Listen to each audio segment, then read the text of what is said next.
Hello,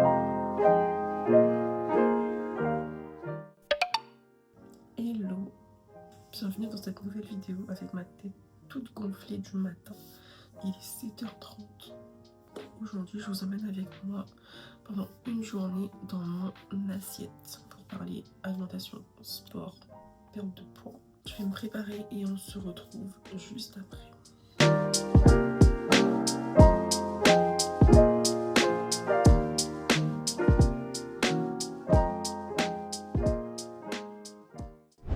Alors déjà, pour commencer, comment m'est venue l'idée de vouloir mieux manger? Pour la petite histoire, c'était en 2020, j'avais pris plus de 20 kilos en 2 ans, 1 an ou 2 ans, je sais plus. Je faisais de base 65 kilos et je suis montée jusqu'à 84. Et mis à part le poids, j'étais vraiment pas bien dans mon corps, j'avais pas confiance en moi, enfin, je me sentais vraiment mal. Voilà, je mangeais vraiment n'importe quoi, j'avais pas d'heure pour manger. Dans les portions, c'était... Mais je mangeais jusqu'à exploser. J'ai pas vraiment eu de déclic, c'était vraiment progressif. J'ai pas eu un jour où je me suis dit, là, faut que tu perdes du poids. Non, je me disais, ah ben là, j'aimerais apprendre à mieux manger. Là, j'aimerais me sentir mieux dans mon corps. J'aimerais faire un peu plus de sport. Parce que oui, niveau sport aussi, c'était sur la même lancée. C'était une catastrophe. Donc évidemment, j'ai essayé plein de régimes. J'ai pris des substituts de repas. Bon, je nommerai pas les noms ici parce que c'était vraiment la grosse. J'avais pris entre-temps aussi un coach en nutrition. Et j'avoue, ça m'a beaucoup aidé dans la construction de mes repas. Et jusqu'à aujourd'hui, ça m'aide encore.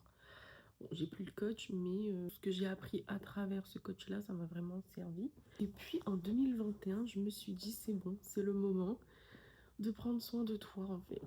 Parce que là, rien ne va plus. Mais je voulais pas trop me prendre la tête. Je voulais vraiment quelque chose d'équilibré, pas trop strict. J'ai suivi pas mal de contenu sur la nutrition, sur le sport aussi. J'ai commencé à combiner sport et alimentation. Je faisais un petit peu de sport, mais c'était très léger. Et là, quand je parle, ça a l'air très simple, mais c'était dur.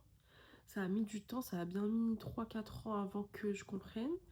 Faut voir mes premières assiettes, hein. J'ai essayé de retrouver des photos, mais c'était une catastrophe. Mais bon, faut bien commencer quelque part. Donc c'était à ce moment-là que moi j'ai commencé, et même si c'était une catastrophe, bah, j'ai commencé quand même. Et aujourd'hui, j'en suis là. Toute l'année 2021, j'étais vraiment à fond sur mon alimentation, sur mon sport et tout. Et j'ai perdu 15 kilos. Donc c'est à ce moment-là que j'ai vraiment repris confiance en moi. Parce que je retrouvais mon corps que je connaissais depuis toujours. On va dire ça comme ça, parce que bon, j'étais quand même une jeune femme, je n'étais plus une adolescente. J'ai stabilisé aux alentours de 70 kilos, 69-70 kilos.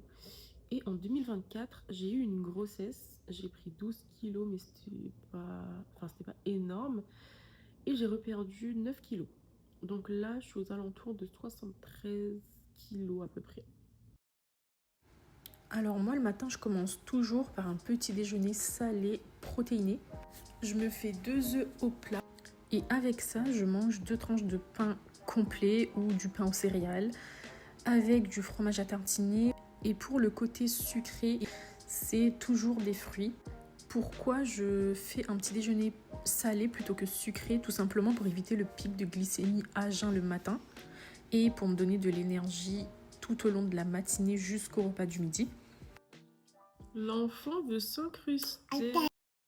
Du coup, j'étais en train de dire que moi, je me fais toujours plaisir et que occasionnellement, je m'autorise des écarts. Je fonctionne avec la méthode 80-20, c'est-à-dire 80% de repas sains et 20% de plaisir et d'écart.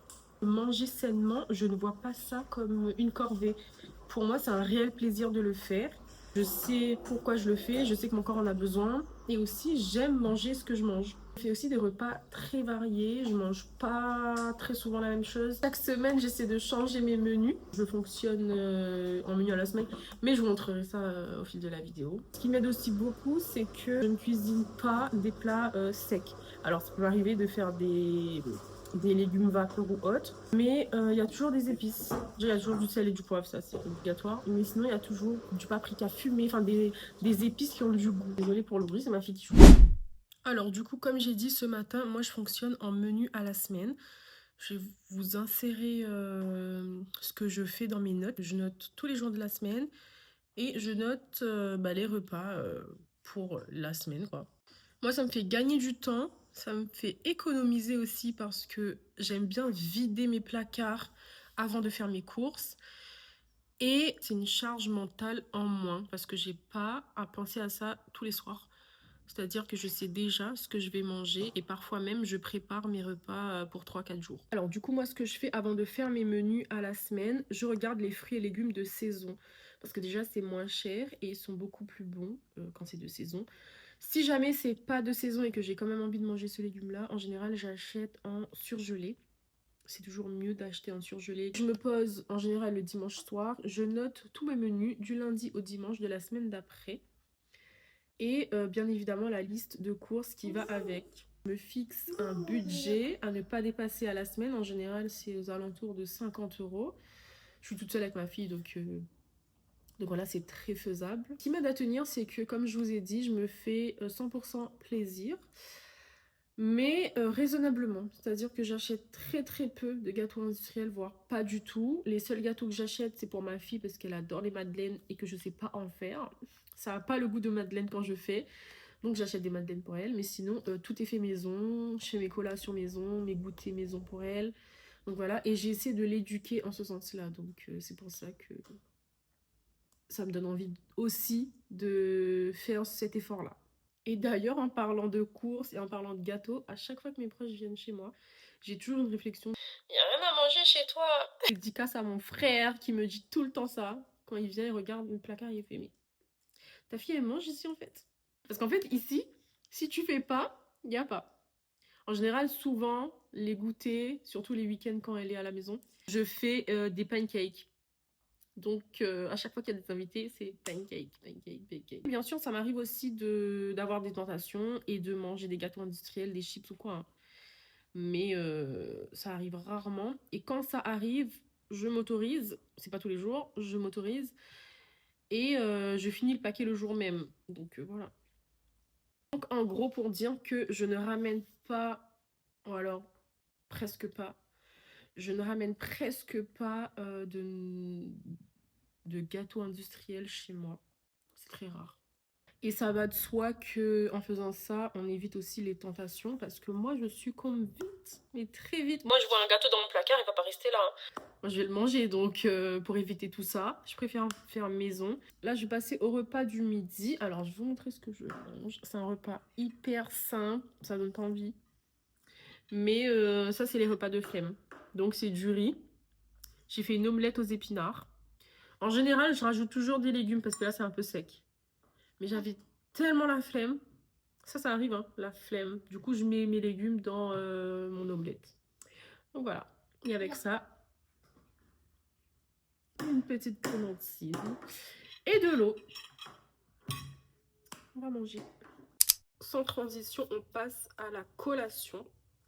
Et là aussi, c'est un repas très important dans la journée parce que ça permet de tenir jusqu'au soir et d'avoir encore un peu d'énergie pour finir la journée. Moi, ce que je fais, c'est que je prends souvent du flocon d'avoine. C'est la base de mes collations.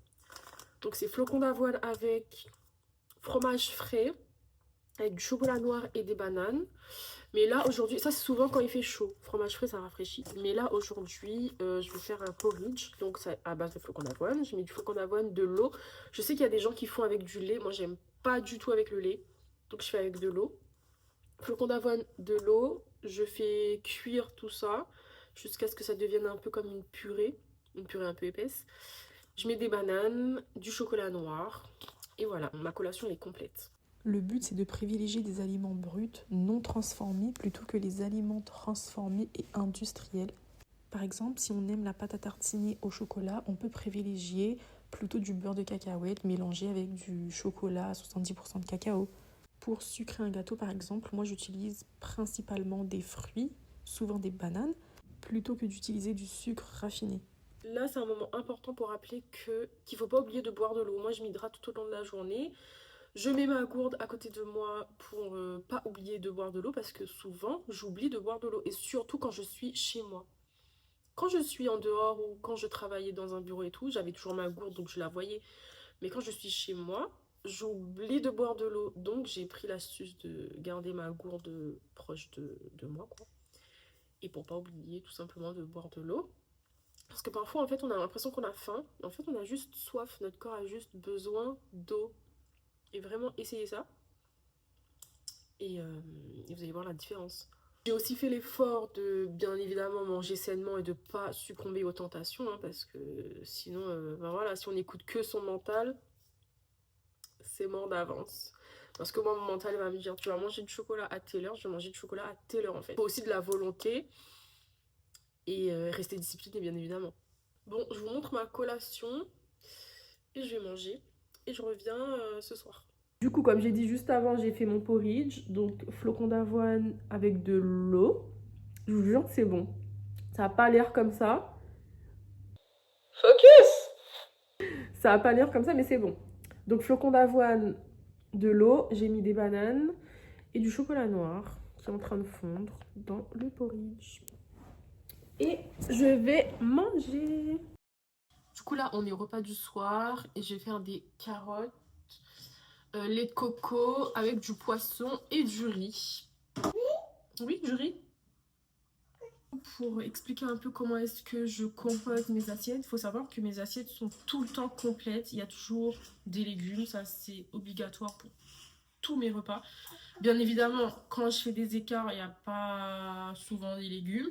Mais c'est ok parce que c'est... on va faire un écart. Comment est-ce que je compose une assiette? Je vais vous montrer avec l'assiette de ma fille parce que c'est plus simple. L'assiette est sale, ok? Mais je vais laver après, ok? C'est trop sale, je vais laver, je confirme. Du coup, ce que je fais moi, c'est que je mets la moitié de légumes dans l'assiette. Ici, je mets la protéine et ici, je mets les féculents. Puis voilà, mais en tout cas, mon assiette est composée à 50% de légumes. Ce qu'il faut retenir, c'est qu'aucun aliment n'est à bannir. Tous les aliments sont importants. Les glucides, c'est un peu le carburant de notre corps. Ça permet de donner de l'énergie. Les protéines, ça permet de construire les muscles et de maintenir les tissus musculaires. Et du coup, les vitamines des fruits et légumes permettent de renforcer notre système immunitaire. L'idéal pour les protéines, ce serait de privilégier les viandes blanches, les viandes maigres. En général, moi, souvent dans mes assiettes, c'est du poulet, de l'escalope de poulet, de dinde. Parfois, ça m'arrive de prendre des cuisses de poulet avec la peau parce que j'aime bien quand même. Faut quand même garder un petit côté plaisir dans son équilibre. Donc voilà. Sinon, en tant que protéine, je prends aussi du poisson. Donc là, ce soir, par exemple, je vais manger du poisson blanc. C'est quoi ce poisson? Je crois que c'est du cabillaud ou du colin. Je sais plus, cabillaud au colin. En tant que poisson, je peux aussi manger du saumon. Bon, c'est un peu plus gras, mais c'est du bon gras, donc voilà. Pour les glucides, les pâtes, je peux prendre des pâtes complètes. J'aime bien le goût des pâtes complètes, ça me dérange pas. Mais par contre, le riz complet, je ne peux pas. Étant réunionnaise, je ne peux pas prendre du riz complet, c'est pas possible. Moi, c'est riz blanc ou rien. Du coup, bah, je prends du riz blanc. C'est très bien aussi, c'est mieux que rien finalement. Sinon, je peux aussi manger des pommes de terre, de la semoule, du quinoa, des patates. Des patates. Patates. Et pour les légumes, comme j'ai dit avant, c'est... Il y a une bouteille de vin là. C'était pour faire un civet. Je suis pas alcoolique, ok? Qu'est-ce que je disais? Oui, pour les légumes, je privilégie souvent les légumes frais de saison. Et si c'est pas de saison, c'est des légumes surgelés. Souvent, les surgelés, c'est brocoli, haricots verts. Ça peut être quoi d'autre? Bah, c'est tout en vrai. Ce que je prends en surgelé, c'est tout. C'est des légumes verts, des courgettes aussi parfois. Sinon non, j'achète tout frais. Donc voilà. Maintenant, je vais cuisiner. Je peux pas vous emmener avec moi parce que c'est trop compliqué. C'est trop galère à montrer. Et ma cuisine est trop moche. Bref. À tout à l'heure, je vous montre le plat. Voici ma petite assiette. J'ai fait, comme j'avais dit, poisson, carotte au lait de coco. Et j'ai fait une petite sauce citronnée ici. Et bien évidemment du riz parce que le riz c'est la base en fait. On arrive à la fin de la journée et à la fin de la vidéo. J'ai sûrement oublié plein de détails. Mais si vous avez des questions, vous pouvez me les poser en commentaire. En tout cas, je pense que vous avez remarqué que dans ma vidéo, il n'y avait rien de miraculeux. Il n'y avait pas de recette perte de poids. Parce que tout simplement, il n'y a pas de miracle. Tout est question d'équilibre. Tous les aliments sont importants pour un bon équilibre. Donc c'est pour ça que je ne parle pas de façon miraculeuse, quoi. Parce que voilà, ça n'existe pas. En ce qui me concerne, j'ai encore des objectifs à atteindre. Je pense que je vais vous emmener avec moi dans tout ça, quoi, dans toute cette aventure. J'aimerais perdre mon dernier kilo de grossesse. J'espère que cette petite vidéo vous a plu. Je pense que je vais essayer de faire des recettes de ce que je mange au quotidien. Et voilà. Je vous dis à bientôt pour une prochaine vidéo.